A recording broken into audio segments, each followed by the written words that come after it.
to the Sports Porch. And then there were two. The Porch is live. The Porch is live. Thanks for being here, everybody. And thank you, as always, for listening on American Busker, iHeartRadio, 150 million registered users, 2,000 devices, 260 platforms. I don't know why I have to say that every time. I should just say iHeartRadio is everywhere, and we are just thrilled you're here. Now you'll notice there's only two of us tonight, and that's because Schwab, Mr. Mark Schwab, the anchor of the show, if you will, the man who brings in all the ratings and all of the intrigue, is not with us. However, I would like to let you all in on the fact that he's doing some very, very important work, and if you send him an email, you're going to get an automatic. We're not reply. giving you his email. Yes, we're not going to give you his email. However, his reply is, "Thank you for your email. I am currently away from my office in sunny Jamaica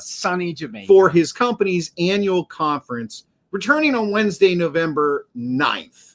So, the first thing I want to talk about tonight on the porch is let's talk about, before we get into sports, tonight, obviously, we're going to talk about the Steelers. We're going to talk about the Penguins. We're going to talk about the World Series. We're going to talk about some surprise teams, Frank Reich's firing, and all that stuff. But what I really want to do is I want to talk about etiquette, email etiquette. And by the way, we got a comment coming in and comment on Instagram. Kyle is in the house. What's up? DG is in the house as always. DG, how are you doing?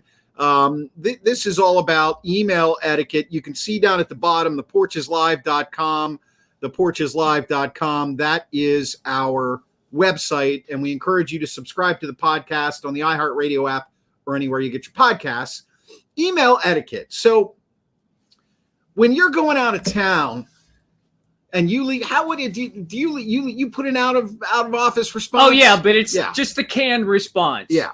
Thank you for your email. If you need something, email this person. If you need this thing, email that person. Yes. And it has the date I'm going to return. Right. But it's the same other than that. Yeah. There's no detail about, hey, I'm out enjoying, I'm sunning, I'm funning, I'm getting accolades for all the great work that I do. No, I'm not doing any of that. I'm funning.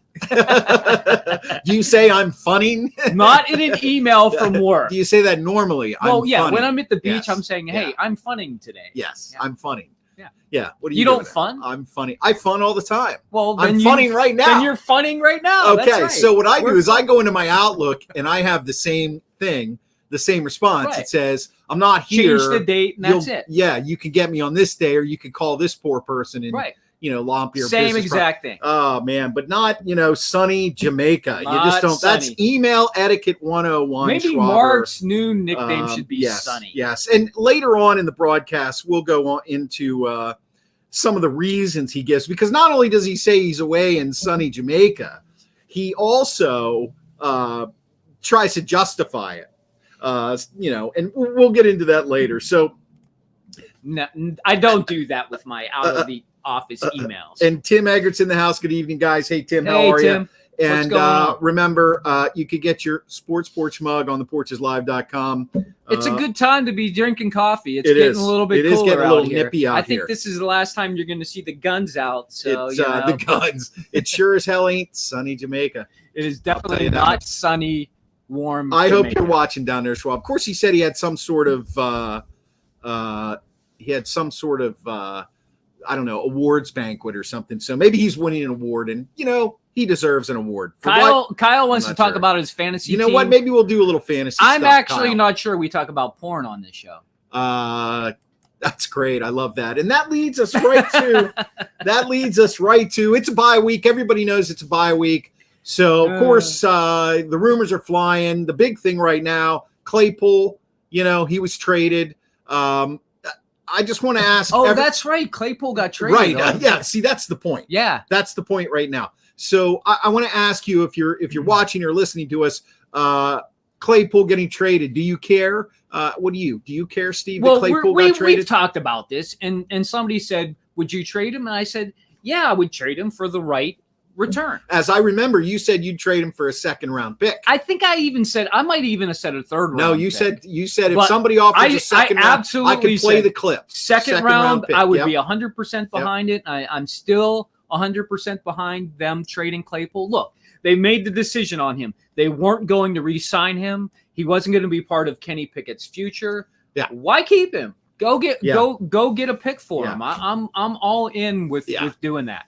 I keep hearing this. Scott Walter said the Steelers even lost the bye week. I had to get that conversation or that comment in there. So I got to tell you, I've heard this, and I heard this from multiple personalities on multiple different sports shows, podcasts, and everything else over the last, I don't know, year or so, maybe even longer. Okay. Mm-hmm. The Steelers are great at drafting wide receivers. Right. I've heard this too. And look, I'm not saying, look, Antonio Brown, for all of his faults, was a fourth round pick. Okay. Great pick. Excellent. Who else?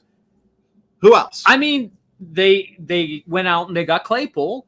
He was a third round pick. Okay, but they traded him, and he really, other than 11 good games, to quote our illustrious Jamaican friend Schwaber, in his first season, he really didn't do much, and he had some controversies. It was like he wasn't maturing, Well, what about Juju? Juju was also very good. I watched him fumble the ball again last night with the Kansas City Chiefs. There'll probably be somebody else we'll be talking about. And I want to qualify this while I'm talking about these receivers. I'm not talking about Hines Ward.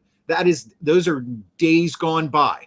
Okay. Yeah, but I mean, I'm talking. What I'm saying is this: the thing about if the Steelers have a deep wide receiving core, why did they trade Chase Claypool? Because they do. And you really think so? Yeah. You think Calvin Austin III is going to be better than Chase Claypool when he comes back? No, I don't necessarily. You think Chris Sims is going to be better than Chase Claypool? Chris Sims is absolutely not better than Chase Claypool. Right. And here's the reason why people wanted Chase Claypool, because he's a big body. Mm-hmm. Because he's easy. He's an easy target. And that's why people in Pittsburgh are up in arms, if they are up in arms about this, is because it'll make it easier for Kenny to throw the ball to a bigger guy, right? Yeah. So, okay, I understand that. But the reality is we're not thinking about this year. We're not thinking about next year. We're thinking about 3 years from now. How can we be a Super Bowl contender 3 years from now? Maybe if we're lucky in 2 years, we are to the point where we're a playoff team. And if Claypool was never going to be part of that, why give him chemistry with Kenny Pickett? You can go get another big body next year, probably more talent with a higher pick, if that's where Tomlin wants to go. And that was going to be my next comment, which is, it's not as if Claypool was past his prime. He's a guy that should be coming into his prime. And look, he's been tortured by a horrible offensive coordinator, okay, and a very bad quarterback situation this year. Why not? And he is a big body type of guy. He is. Why not allow him to have a little chemistry with Kenny Pickett? What are they going to do now? Who's going to take Claypool's place? Now, look, I know he wasn't having a Hall of Fame season and lighting it up, but who do you bring in there now? Now, I think now they get Pickens. Now they get to play Pickens. He gets to start. He gets to be out there full time with Kenny. Right. And now that's who he gets to go to. So that's the thing. And Deontay's, number 2. The thing about the wide receivers are the Steelers don't really, I don't even know how to say this about the wide receiver position. They've picked so many wide receivers in the past 6 years. They've had so many come through here that it doesn't even really matter who the next one is. Like, nobody knows if Calvin Austin III is going to be any good. Right. He's clearly not going to play. He's also like 5'8", I think. He's a different type of receiver. Dave Meggett, right? So it's just like the Steelers actually, before they picked Claypool, never really picked big receivers. So they're usually, they play that 6-foot game or shorter and faster and drop and dump it. And they still have Freiermuth. He's still a big body. I mean, they can still throw the ball to him. I don't count Freiermuth as a receiver right now. Well, you shouldn't count him as a blocker. That's for sure. I know. Because that's all he really can do is catch the ball. I mean, it's not that he's not a receiver. He is, but he's a tight end. And DG gets a comment in here. Steelers wide receivers are plug and play. it's okay to trade Claypool. I mean, I guess that's what I'm trying to say. Like, yeah. we have so many wide receivers, like that we don't have a number one wide receiver like Jamar Chase or Jefferson or Kupp. You know, we don't have somebody like that who can just take over the game. So we have to rely on a bunch of good wide receivers that we got in mid rounds to do okay. And that's pretty much what they've done their whole career with the Steelers. And when they go elsewhere, they're pretty much the same receiver. Like Juju, same receiver. Yeah. Still can catch 6 balls for 70 yards and fumble, and every once in a while get a touchdown. You know, that's what he does. Right. He's no different with Mahomes as his quarterback. They're just not talented enough to take it to that next level, like a Tyreek Hill. And I do have to correct myself. He didn't actually fumble it yesterday. He made a catch that looked like a fumble, and it turns out it wasn't a legal catch. It wasn't a catch. But he dropped that ball. Yeah. So I guess, know what you meant. I guess the point that I'm making is I don't really have a point. I am just curious as to what you are looking at trying to gain with a second round pick. And if this is true, what Mike Lawrence is commenting on are rumors that Claypool was disruptive in the locker room and at practice true. I mean, we're not at practice. I do think we should get passes to practice. That would be fun. Yeah, I would talk go about that. Yeah, we'll do it. But I think that I think he had a maturity issue. There's no doubt about that. He had a maturity issue, and right now, you know, there are no clear leaders in that locker room. Right. I don't even think on the defense, and I know everybody likes to say that Cam is a leader and TJ is a leader, but you know, it's just I think the team is a little shell-shocked at the process that they're going through right now, that it's kind of hard for, you know, like they're looking at their individual performance and maybe they're not going to be on an NFL team soon. Yeah. So it's hard to pick a leader right now. But here's what I would say about that. Kenny Pickett has to step up and take a leadership role and show that he is the mature. He's older than Jalen Hurts.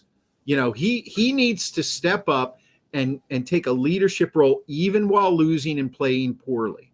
Okay. And his first few starts are not that much different than a lot of other good and great quarterbacks' first few starts. So, you know, and transitioning this into Pickett, I mean, Claypool's gone. You know, what do they hope to get for that second round pick? I mean, it's too early to tell. Yeah. But what do they hope to get? I mean, another receiver? You're going to draft another Claypool. Okay. Could he have chemistry with Pickett? Maybe. I mean, I guess for me, the bottom line is at this point, now that Claypool is out of the picture and he was definitely a primary target, we better see Pickens get more opportunities. Well, I think you will say that, but you said a lot there. So let me first talk about the Claypool thing that Mike brings up. You know, nobody knows if he was a disruption in the locker room, but there were things that were said and by Pickett. You know, we got to get into the film room as a team. We have to do. We have to. Yes. We have to. You know, we have to gel together more and things like that. And then what happened? Claypool was gone. Right. So if you want to read into things, they're basically we're saying Claypool didn't like the film study. He didn't like to hang around after practice and catch balls and get more, you know, stuff together. And that was causing problems with the way he would run routes and Pickett would be able to see him. So they got rid of him. Maybe. I mean, nobody really knows. But if you want to play that game, you can say, well, they're not saying those things anymore and he's gone. So maybe he was the problem. Of course, Tomlin runs such a tight ship. You'll never really know those things. Yeah, this is true. So I would say there was probably some truth in that. Secondly, I agree with you. I think Pickett does need to stand up and become a leader on the offense. Him or Najee, because those two guys are the future, and clearly they have to be the guys to step it up and say, let's make it happen. So I agree with you, and I do think that Pickens will get more opportunities with Claypool gone. And then lastly, what are they going to get for that second round pick? Well, nobody knows that. You can't answer that question. But if I was Pickett, I would be like, could you please go out and get me some offensive linemen who will protect me so I can feel a little bit more comfortable for one more second? That will give me enough time to find George Pickens streaking down the field. Yeah, and my buddy Jeff, a fellow Yorker, he makes a real good point. They can potentially have 3 picks in the top 40 to 45 with that Claypool trade. A second-round pick is big. No, a second-round pick is good. Especially and like the Bears. I mean, the Bears are probably going to be in the bottom 15. Yeah, it could be end up being a great pick. I'm just, it's almost, you almost shake your head. Yeah. In a way, kind of like now Claypool's gone. Hey, they didn't miss Claypool's 2 catches for 39 yards. That's very true. That's very true. But I think one of the interesting things that DG, as he comments, Pickett said he thinks everyone needs to study harder. Right. I think, and that's a paraphrasing, but he did kind of say it like that. A leader says, we need to get into the film room as a team. You know, a leader takes that role. I need to get into the film room, and I need to bring everybody in there with me. And you know what? I have said this from the very beginning. Everybody that watches and listens to our podcast knows that I am still a big Kenny Pickett fan. I think his maturity level is there. I don't think he has Tom Brady-like skills. But then again, Tom Brady did not have those kinds of skills coming out of high school and college. What he had was a work ethic. Yeah. So where Pickett is going to make a difference is he's going to step up to the plate. He's going to show that work ethic. And then we'll see if he has the muster to be the quarterback for the Steelers for the next 5, 6, 7 years. Because that's what you want. Yeah. You want somebody you're going to get 5, 6, 7 years about, because that's your window in the NFL right now. Okay. If you're good. If you're good. That's right. If you're not good, you get 2 or 3 years if you're a top 3 draft pick. Well, and that's it. And if you don't perform after that, nobody wants you. Well, or they'll give you a contract for $1 million, and you'll go out there and kill yourself, and you'll be out anyway. Yes, and that brings me to what Tim Palmato from Palmetto comments, saying, "Got to get the running game so you can go play action." So I've been harping on this running game for a long time. Yeah, there are some rumblings coming out of Steelers camp about Jaylen Warren now. Mm-hmm. Okay. There are some coaches and some people that are talking about his work ethic and all of that. I know Steve is he's not a Jaylen Warren fan from the standpoint of he thinks that Jaylen Warren just can't hold on to the football, or he's not big enough to take the punishment. No. I am not advocating for Jaylen Warren to be the starting running back. But what I am saying is Jaylen Warren has some things that I don't think Najee Harris has. Now, we have a bye week, okay? The bye week is over. I will give Harris the injury and say, look, this guy played for the first 7, 8 games injured, and that is definitely going to take its toll. Yep. The offensive line is still not great, okay? They need to work that out. They're coming in. They're playing the Saints this coming weekend. I expect to see Najee in better shape. And even if that line is not performing, my expectation is that a Najee who's had a little bit of rest and maybe a little healthier doesn't put in a 40-yard performance. Mm-hmm. This is the time where he can step up as a leader on that team and take the pressure off of Kenny Pickett and run that ball. He's got to do better. I actually would like to see a platoon, and that might shock you. I'm with you 100%. Yeah, I'm with you 100%. I think that I agree with you. Najee, I think, was playing hurt, and I think he will play hurt all season. I think he has the type of injury that he'll be hurt all season. So what I think needs to happen is they need to give Jaylen Warren 1 or 2 series every half. Yeah, I agree. It's the Warren series. Let's see what he's he can out there. And if he breaks one off, great.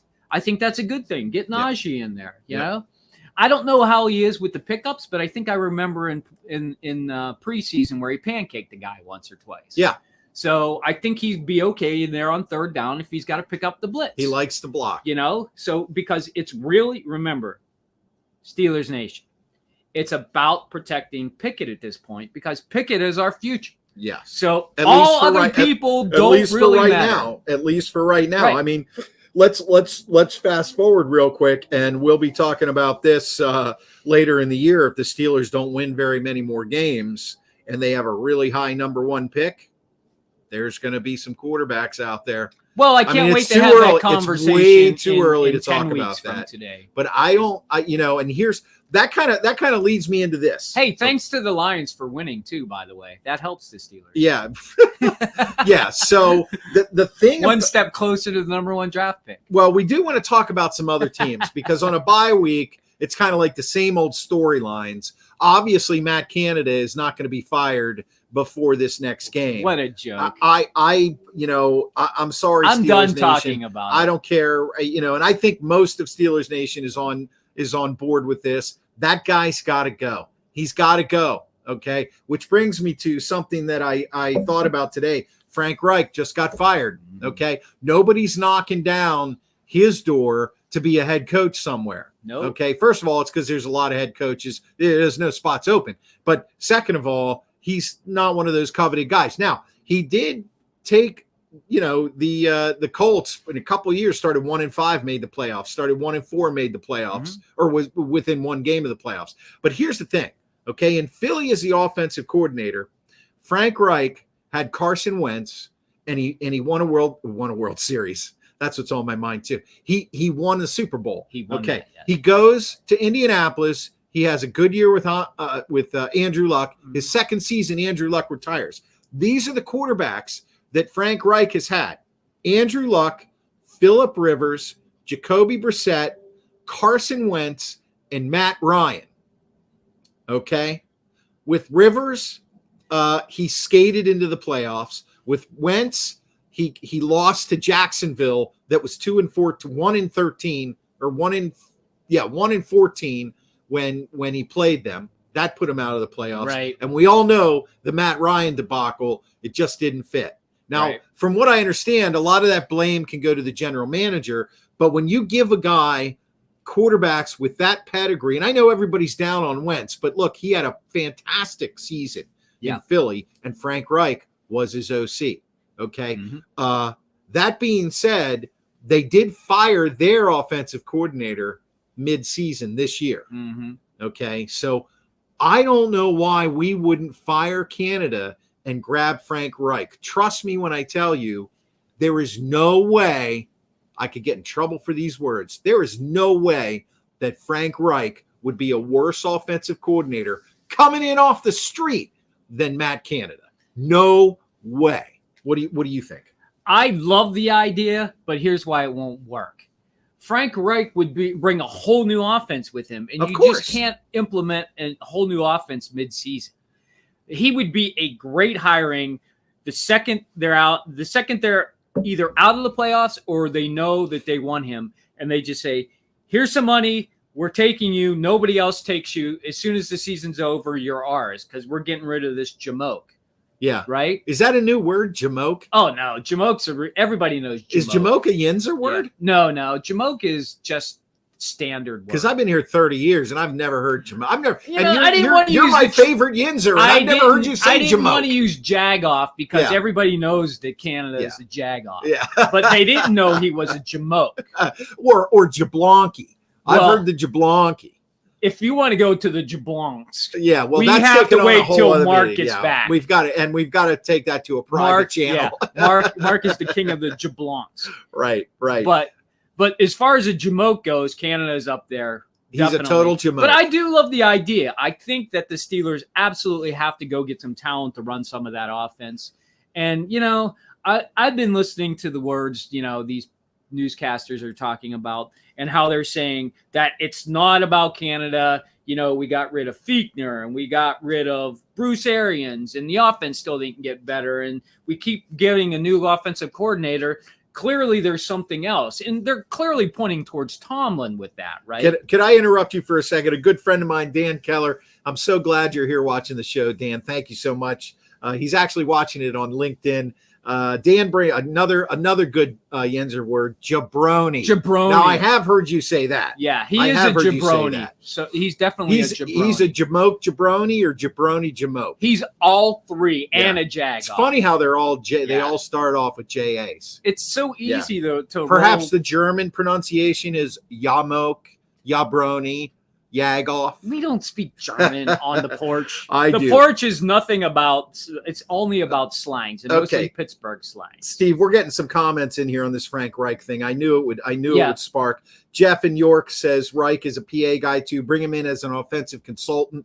That's kind of the way you were going. Give him some money now. That's right. Hire him, bring him in as a consultant. Kevin Colbert, heir apparent, love it. Says Kevin Colbert Sr. says Reich is new OC. It's Kelvin. Facts. Kelvin. I'm sorry. I say Kevin every time. It's because I don't have my reading glasses. That's on. okay. That's why I'm here. Let me see here. It's Kelvin. Yeah, I'll try to remember. Just call him Mr. Senior. Well, no. How about just Senior? We'll just call him Senior. Okay, Senior. So the thing about it is, and you talk about, and you make a good point. Okay, you fire an OC, and you don't replace him with somebody in the organization who already has a blueprint. You bring in a whole new. But listen, this is crazy. But there isn't an offensive scheme. There is. It's just too freaking simple. That's what I'm saying. That's the problem. There isn't. But you can't change it now. I'm sorry, but this is what we have. I think can. This is what Tomlin has put in place. You can't just change it like, okay, new offensive coordinator, whole new scheme for everybody. Here's your playbook. We can only run 4 of these plays this week. Could you imagine what would happen to us, even against New Orleans Saints? Nothing worse than's already happened. You don't think so until it does. Until there's a riot down at the field. And I'm going to be at the game, and I want to see a little bit of offense at least. I would just submit to you that it seems to me. Let me rephrase it this way: what do you think the chances are? Realistic question. I'm not trying to lead you, but in a way I am. What do you think the chances are? No matter what the Steelers season, what unfolds, okay? Let's say the offense gets a little better and they eke out a few more wins. Let's say it stays exactly the same it is, and they I can't imagine them not winning another game. They will. But let's say they win 1 or 2. Let's say they win 4 games this year. Okay. What are the chances you think, regardless, better season, worse season, of Canada being the offensive coordinator next year? Well, I would say either he is or he isn't, so it's 50-50. Okay, so that's dodging the question. I say that to Schwab on our other show all the time. I'm sorry, it was just too easy. Engineer inside of me. Of course. A spreadsheet. I'm calculating the probabilities. Yes, Steve is an engineer who uses spreadsheets to get to 50-50. All right. No, I'm being serious. That one I just use the art of deduction, which is there's 1 or 2 choices. Okay, look, if you're watching us on live on social media right now, drop a comment. Tell me what you think the percentage is that Matt Canada, assuming he makes it through the whole year, is the OC next year. Tim's like all in on this. Zero chance. 0. Let's move on. 0 chance. So I'm going to put that comment up there, Tim. I think zero chance is wrong. Okay. I think there's probably about a 4 in 10 chance that he's still So you're saying 40%? Yes. Okay. So let's err on the side of the fact that 40%, those are pretty bad odds for him, okay? Because it's 60%. I think it's closer to like 10%, okay? And if he is not going to be the offensive coordinator next year, why not get that offense started on a new scheme now? Because you're not going to the they are not going to the playoffs. Oh, I'm telling you right now, they are. I don't care. No 2-6 team in the history of the NFL has ever gone to the playoffs. Yeah. I think it's safe to say this team is definitely not going to the playoffs. Okay. We've got some really good numbers out there, though. Yeah. -0 is a good one. That's Bart one of my step favorites. in and make Tomlin fire Canada 25%. -0. Senior, you must be a physics professor. I love it. -0. -10. That's my favorite David DG. So that's my point. So if you're watching again, thanks for the comments. Tell me what you think. Is it better to start a new offensive scheme now, which is kind of unheard of? But is it better to do that now or wait till the end of the season and then they got to go through, OTAs and all that stuff and start learning a new playbook? Well, I hope they do. I hope they sign, whether it's Frank Reich or not. I hope they are looking at offensive coordinator schemes so that next year they can be rid of Canada. And Tim wants to know if we saw Big Ben's comments on how he would fix the offense. Yeah, he said throw it deep. That's what he said on his podcast. That makes sense. Correct me if I'm wrong, Tim. I mean, I'm paraphrasing a lot there. I didn't hear that. But I think what he said is more play action and throw it deep.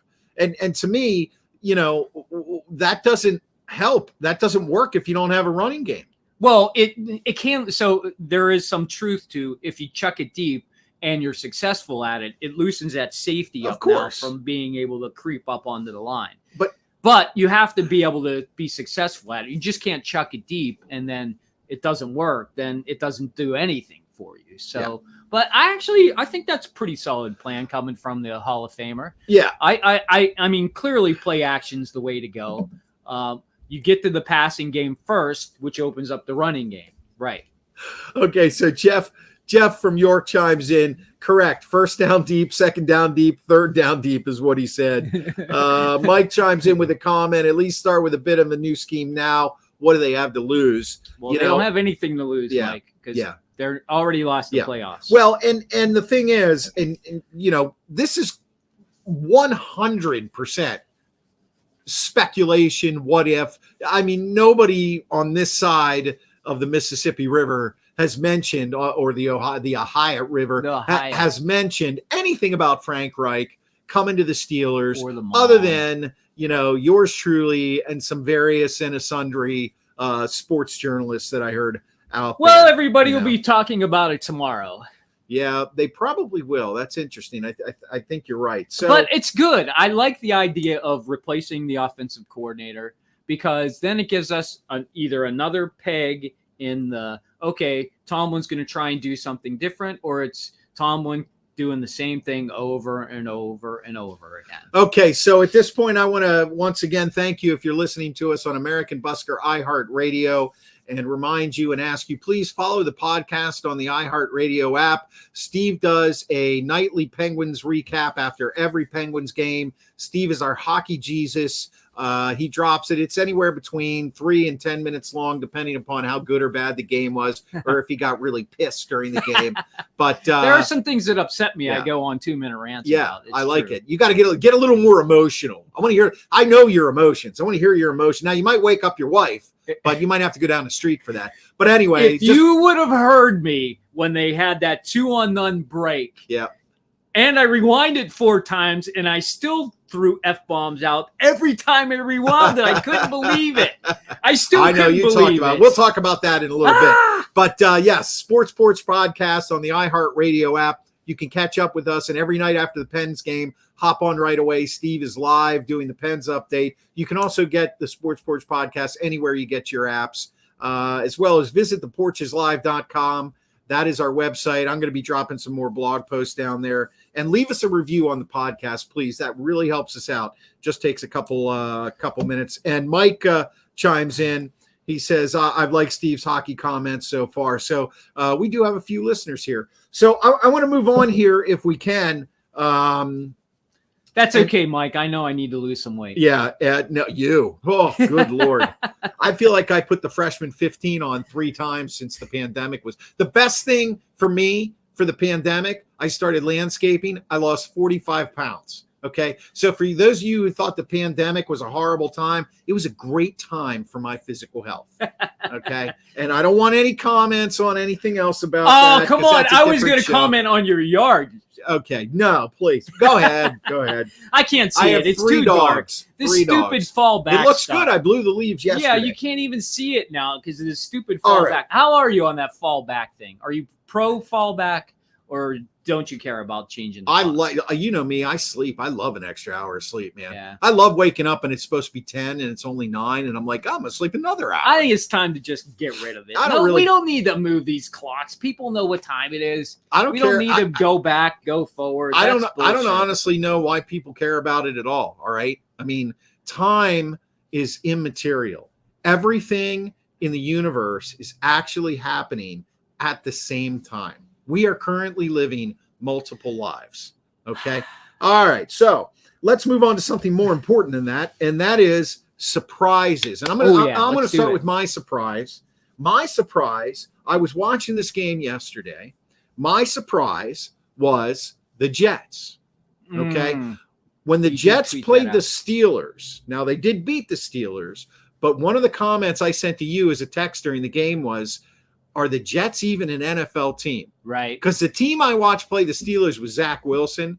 I was like, if we could find a team that was in more disarray on the field than the Steelers, we found them. But they managed to win. I'll tell you what, I think that head coach is on to something. They've got a lightning fast D. They've got a 1-2 punch at running back. Yeah. Zach Wilson, I think, has look, if you're an NFL quarterback, you're entitled to have a huge ego. But I think Zach Wilson, his one downfall is he does have a pretty big ego, and you can tell. Yeah. But it looks to me like they are a team finally. A shout out to Gary Vaynerchuk because he loves them.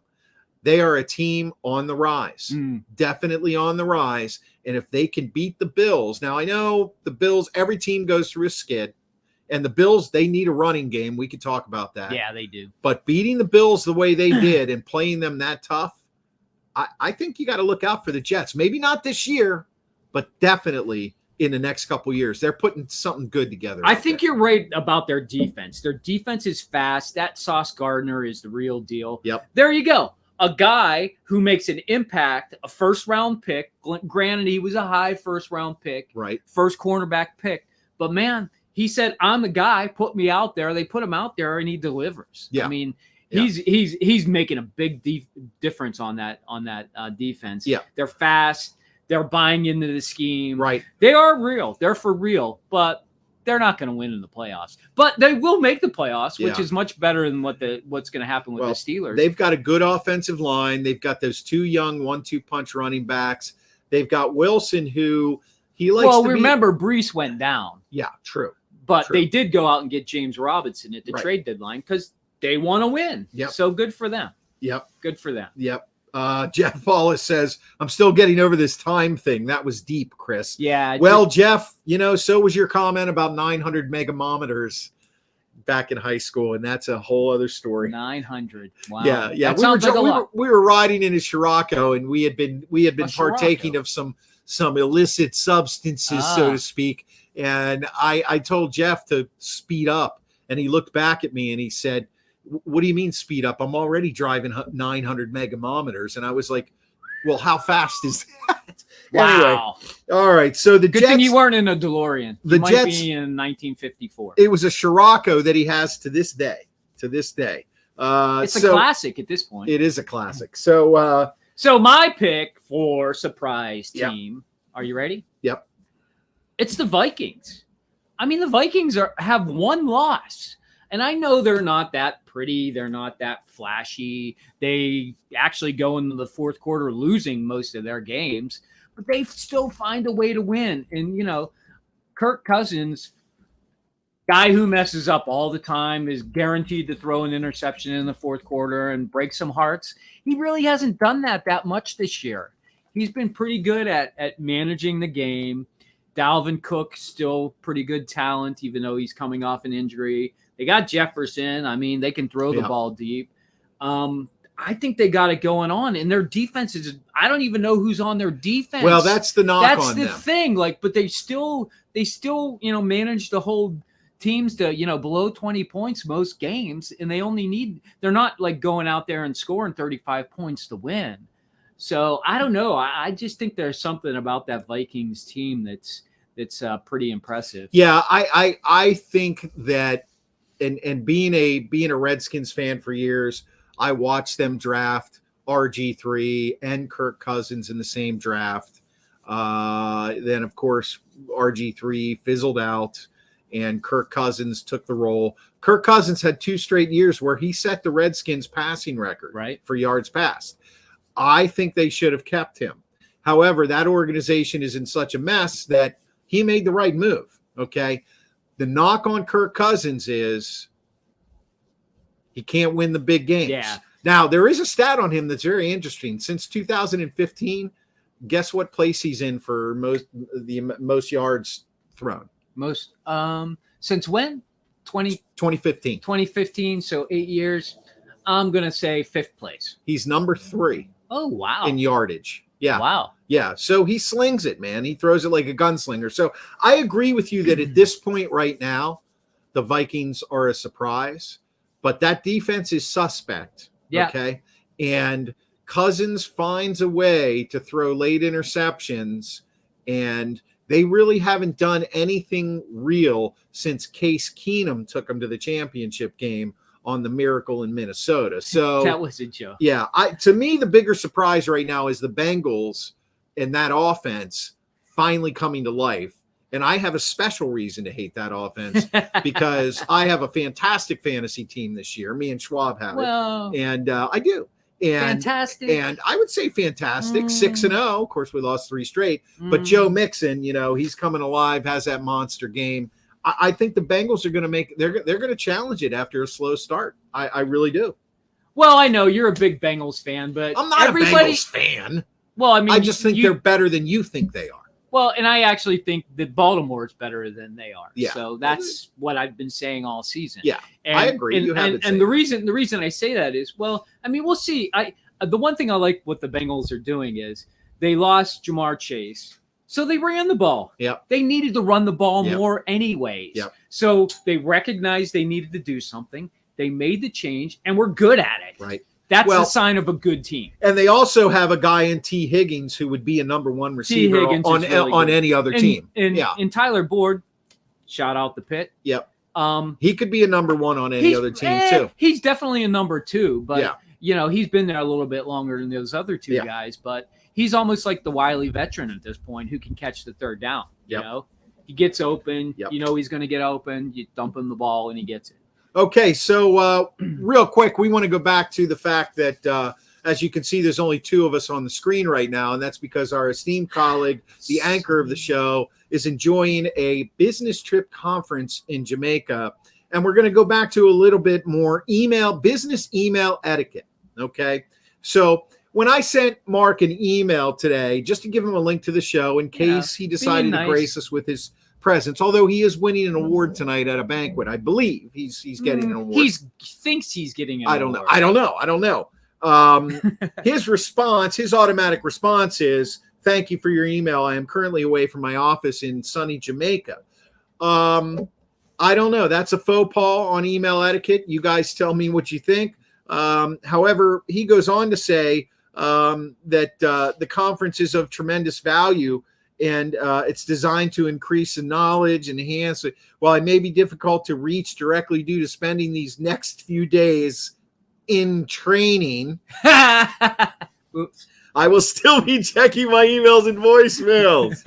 Okay, so let's just deal with that for a second. Well, you have to go away to be trained in something. That is true. Like, yes. If you're going on a business trip and even if it's not in sunny Jamaica, let's just say it's in good old North Carolina. Yeah. You're usually going somewhere to get trained. Yes. Right? Right. But we know what those training sessions are. Yes. It's like 2 hours of listening to something if you go. And then the rest of the time is free time. I will tell you that Mark is an extremely dedicated professional, and that's no joke. He really is. For sure. He's helped me out on a lot of things, some of the stuff we have here with his business. So it's no knock on that. We just think it's hilarious. And what I want to know is, first of all, the etiquette, Schwaber, is this. You don't tell them where you are. And if you happen to tell them that you're somewhere like Jamaica, you don't want to say that while I'm in Jamaica, I'm going to be in training. Yeah. I mean, what do you think? Yeah, I agree. I think if you're going to mention, a tropical island somewhere, training in tropical island. Yeah. Well, I mean, you could get trained. It's a stretch. You could train, but you're training for, Mai Tais and deep sea fishing. The last business trip I went on was in Vegas. Did I say I'll be in Vegas going through intense training? Yeah. No. Vegas is some seriously intense training. Well, I mean, I guess that's true. I was in training, but it was mostly drinking vodka and smoking cigars. Yeah, and April sends her love from Canada. As always, we love when you're in the house, Hey, April, welcome. April's been watching us for years, and I can't tell you how much we appreciate that. And DG thinks he's training for the Jamaican bobsled team. Could be. Yeah. We think he's going to come back with dreadnoughts, but that you mean dreadlocks? Oh, dreadlock. You said dreadnoughts. Why did I say dreadnoughts? That's some sort of sailing vessel. which would actually, maybe he'll come back with dreadlocks on a figured it out. dreadnought. Yes, dreadlocks on a dreadnought. So he's training to be a sailor. Come back next week and check it out. Training to be a sailor. Hey, so we still got picks to make. We do have picks to make, but first I want to talk about the Penguins. We got to talk about the Penguins. Okay, so let's bust out the elephant in the room. First, let me introduce Hockey Jesus. After every Penguins game, catch his podcast on the iHeartRadio app or anywhere you get your apps. After every game, the Hockey Jesus recap. You can also see it on the porcheslive.com. And we got a little bit of a losing streak going here. And the next game is Wednesday night at the Capitals. Ooh, and they're going through a rough stretch right now too. Capitals are not playing well either, but that doesn't mean anything for this team. That's true. So let's bust down the Penguins. Open the season up better than everybody expected. All their defense guys are playing great. All the offensive guys are playing great. Everybody thinks we're going to win the Stanley Cup. 4-0-2, we end up throwing a couple, loser points in there. And then it just, all hell just breaks loose. Yeah. Thanks. Did they fall apart? Yeah. Did Jari fall apart? So everything fell apart. When you go through, when you lose 7 in a row, like the Pens haven't lost 7 in a row since 2005, 2006. Yes. So you got to go back to Sidney's rookie year. Right.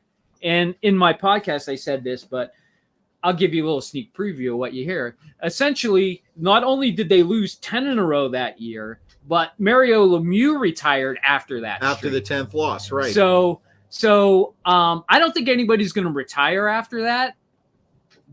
Although somebody might get fired. Yeah, right. I mean, because I don't think you fire Sullivan after that. Well, so here's the thing. Like, I love Sullivan. I think he's a great coach, but like I keep saying, he has no plan B. There's no, we have a 2-goal lead. Let's just not drop the defenseman. Let's just let the defense guys play defense.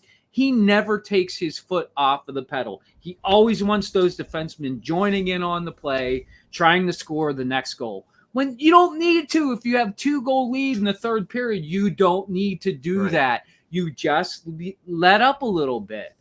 So it's just like, they have to figure that out. And until they figure that out, they're probably going to lose some more. I mean, I don't really know if they can fix it, Tim, because they have old guys who aren't getting younger. The season's going to get longer. And for me, I think they need to just put sparks in there. I think it's okay that Jari struggles a little bit. I think he'll get it back. I'm not that worried about him. He looked really good at the beginning of the season. I think he'll get it back. They have to do something about Brian Dumoulin. That guy has gotten so bad that he's making Letang look bad. So I think they immediately need to get Dumoulin off of the pair with Letang. Pettersson's actually been playing pretty good. They're both lefties, Dumo and Pettersson, so you can switch those guys out. That's the way, by the way, that Depends like to play their defenseman, a right-handed defenseman and a left-handed defenseman. So that's why, when you hear me talking about switching around defensive guys, you can only switch certain guys for certain guys because they shoot left or they shoot right. I also think that they need to get Brian Rust off that front line. Sid has to play with Raquel, and I don't care if he doesn't like it. Tough shit. I'm sorry, Sid, but you need a little bit of change in your life. And you're not going to have that McDonald's the stick handle around very much in the next 3 games. So we're taking away the safety blanket, and now you're going to play with Raquel, who's just a bigger body. He'll give more space to both Jake and Sid, and they'll allow him to do his things. And I know that first line's not playing terrible, by the way. They're actually not bad, but that power play is atrocious. The power play is a disaster. Yep. They got to do something with the power play. Yep. A 2-0 breakaway, and they are a 2-against-none breakaway by the short-handed Kraken. Short-handed. Right. Thank God for Jari saving that. Yeah. It didn't matter in the long run, but oh my God. Can't let that happen. How can Malkin trip over the puck and then Letang just blew a tire. Then it's 2-0. Yeah, ridiculous. They can fix it. It can be done, but I don't know. They're going to have to do some soul searching while they're at it. So DG says, here's a plug for the Hockey Jesus update on the Sports Porch podcast. If I hadn't been watching the Pens tank for myself, I wouldn't be able to believe Steve's nightly depressing recaps. They started out positive, but lately they have been, and so we want to encourage you to do that. I tell it like it is. You know I do, True. David. So, He does. I mean, I even blasted the people announcing the games. They were like, these Penguins, they'll be okay. They'll do good. They suck right now. Just come out and say it. They suck. I mean, that's what I loved about Mike Lang so much. Yeah. When they played bad, he wasn't afraid to say, look, the other team was just better than us tonight. They played terrible. They're going to have to find a way to get it back. And that's why he's the Hall of Famer. Yeah. Thank you, DG. Never miss Steve's recaps. I love them. That's awesome. Make sure if you have a Penguins fan in your family or in your friendship circle, I don't know why I just used the phrase friendship circle. In our counseling session tonight, we were talking about friendship circles. Friends that you like to funning around. Well, if you think about it, this is for Jeff's benefit. You have many friends on many levels and many parallels of many dimensions. And if you know who they are and you can reach out to them through the power of your mind, you can refer them to the Sports Porch podcast on the iHeartRadio app to get Hockey Jesus' updates. Or just share it through your social. Yeah, or just tell people about it. So April says something. I'm going to take issue with this, April. April says, I feel like Pennsylvania is sports cursed this year. No. Just Western Pennsylvania. Yeah. Because I seem to remember that the Eagles are doing pretty well. They haven't lost yet. And the Phillies, look, losing in the World Series is not a bad season. It's not a bad season. We would celebrate that for decades here in Pittsburgh. Yeah, we would probably. Okay, so that being said, one more reminder. You can catch us on American Busker iHeartRadio, 150 million subscribers, 2,000 devices, 260 platforms on the iHeartRadio app. Thank you so much. We love that. And listen to the podcast. Visit thesporcheslive.com. Subscribe to the podcast to get Hockey Jesus updates and everything else. We drop the podcast every night after the show. 2 to 3 minutes. So we're going to go on to now. Here's the thing. Why don't you do this while I'm announcing this? Text Schwaber if he's paying attention. We need to get his picks. So text him on the picks while I go over last week's picks. So we're going to go on to our picks this week. Last week. We picked the Minnesota at the Redskins. Oh, I'm sorry, Commanders. Just get to it. I was 3-0. That's all you have to say. Well, but I have to recap them because you got to send Schwaber. It's Falcons at Panthers, Chargers at Niners, Minnesota at Buffalo. So Steve picked Minnesota. Chris and Mark picked the Commanders. Steve won that one. Eagles at Titans. We all picked the Eagles. Titans at Chiefs. We all picked the Chiefs. So last week, Steve finally was 3-0. Chris and Mark were 2-1. So what that means right now is the season stats are Chris and Mark are tied at 17-10, and Steve made a little headway. He's at 12-14. Woohoo! I'm going to be at 500. I'm feeling it. Yep. You might be. So this week's picks. I am going to let's put you know what I'll do? I'll add a Sunday as Chargers at 49ers, buddy. What we'll do is we want to know what your picks are. This week we are picking the Falcons at the Panthers. Yep, that's a Thursday night game. And that is the Thursday night game. So what is your pick? Falcons at the Panthers? Yeah. Well, let's see. What's his face is playing again for the Panthers? The old Browns quarterback. I like the Falcons this year. I think they're a really good team. The trick is they're playing in Carolina. I'm still going to go with the Falcons. Okay, so Steve is going with the Falcons. The ATL. Okay.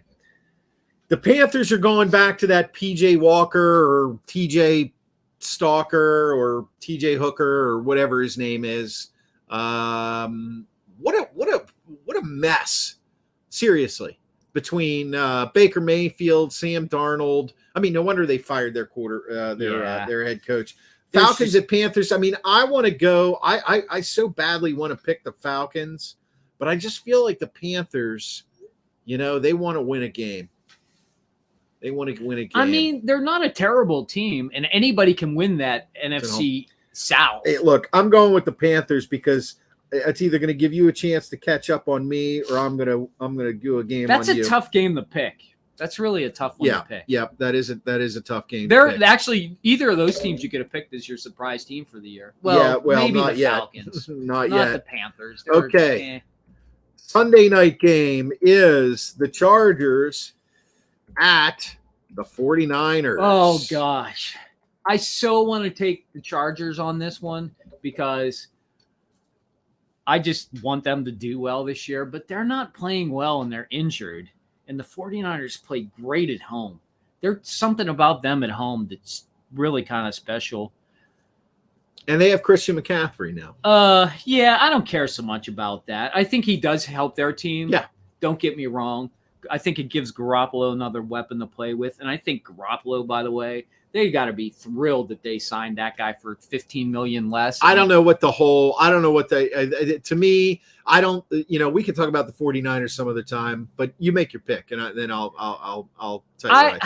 I'm going to go with who I wouldn't go with. So I'm going to go with 49ers. All right. Steve's going with the 49ers. Normally I would just take the Chargers and let it roll, but I do think the 49ers defense is getting better and they play just great at home. I'm going with the 49ers as well. And no word from Mr. Jamaica, by the way. Yeah, of course not. He's too busy training. He probably still has his sunglasses on. I think they're an hour behind us, actually, so he might actually have his. So last game. This is our pick'em game. This is actually a big game as long as Josh Allen can play. Yeah. So this is. Can we put the caveat on that? Or do we just have to go with the pick? Because I like the Bills, but if Josh Allen isn't playing, I think the Vikings will roll over. Well, Case Keenum is their backup. He sucks. He's terrible. Hey, listen, man. He's Minnesota no Trubisky. Miracle. They should have kept Trubisky. But there's a connection with Case Keenum in Minnesota. So, and it's in Buffalo. I know. We're going to assume Josh Allen is playing. Then I got to go with Buffalo. Okay. Just because Minnesota is my surprise team, but I don't think they're whatever they would be 8-1 or 9-1 good. Yep. I think that's a game they even a good Minnesota team probably loses. Yeah, I'm going with Buffalo as well. Just because if Josh Allen plays, Buffalo is going to rebound. Oh yeah, if he doesn't play, it's a pick'em game. That's the way I see it. Because Minnesota's not great at stopping anything. Right, but Cousins is going against a pretty damn good defense. He is. Buffalo's defense is pretty good. Yeah. All right. So we have no picks from Schwaber. So we'll get his picks and insert them in so he's in the record for next week. Are you in sunny Jamaica? So, okay, guys. Any last thoughts? We blew through this hour. It's incredible. We blew through it as usual. I mean, the only thoughts that I have is the second half, I think, for the Steelers is going to be a lot better than the first half, but it's still not going to be pretty to watch.